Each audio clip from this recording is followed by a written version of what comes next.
Shama akkam jirtan nagaa keessanii nageen jaallu waaqayyo isinii baay'eetu ani boontu salaalete isiniin jedha warra sannan beekneef anna viidiyoo kiyya kana warra dhaggeeffatanii dhugaa jirtuun isinitti hima ijoollee Oromoo keessattu jechuudha eessattu xalaanni keenya nuuf Oromoodha ofuma keenya jechuudha ana amaanutii keellina jibbisiise dhugaa isiniin jedha amaanutii kee jechuudha bakka dhugaa isiniin jedha maaliif masmaam jedhamnee waggaa nuti qalamnu biyya keenya keessatti namni tufe baay'ee tokko nagaddisiisa baay'ee tokko jechuudha humnaa ol jechuudha humnaa ol nama gaddisiisa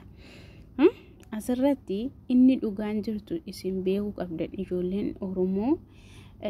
haadoliin keenya du'an kuni haadoliin keenya mormi isaanii murame kuni dararratti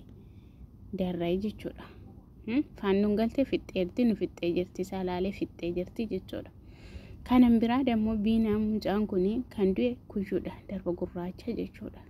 ijoolleen beektan jiraachuu dandeessan kuyyuutti du'e mucaan kun qalameetii miti kan du'e inni tokkoffaan wanti dhugaan jirtu isinitti himaa dhugaa mucaan inni kuni isa kana qalamee du'e jedhanii eenyuun baasaa jirtanii tokko irratti ijoolleen tokko afaan bantan jirtanii kan uuma namaan goone jechuudha dhugaa dubbisuuf jechuudha kan bu'aa tokkollee hin qabne takka salaalee bakka waan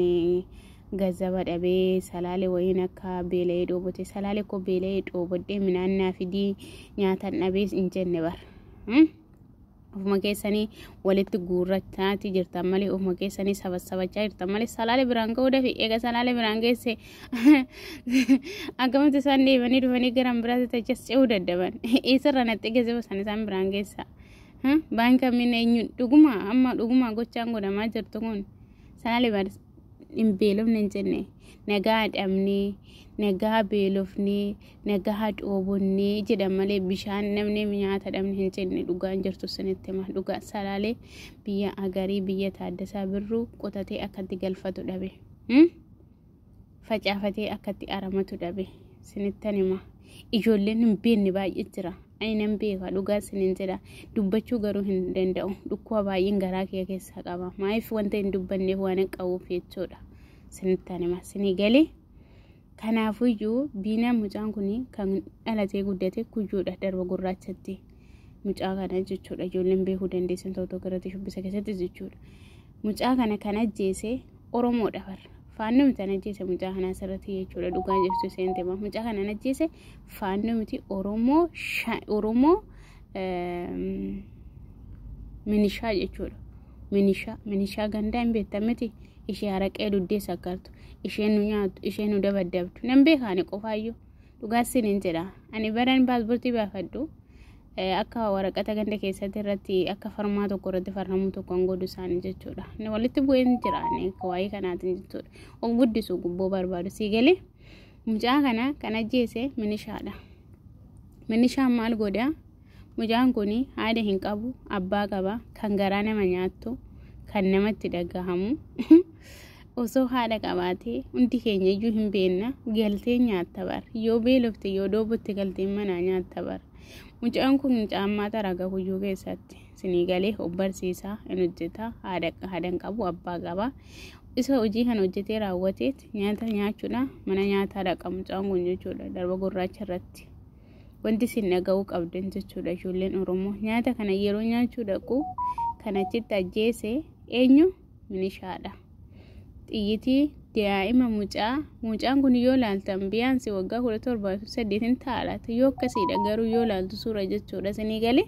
xiyyitii 11 irratti tokkosee jechuudha kodootus kidaa beekee takkaan keessaa baasa ture yoomii xiyyitii 11 jechuudha xiyyitii 11 tokkosee namtichi koo qabamee jira bar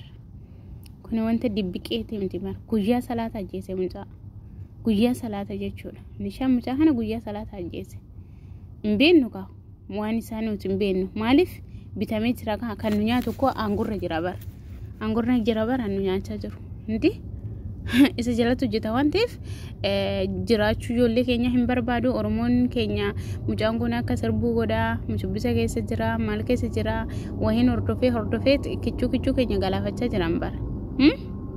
wanni hundumtuu jechuudha dhugaan isiniin jedha wanni isin beekuu qabdan Oromoo ijoolleen ol dhufee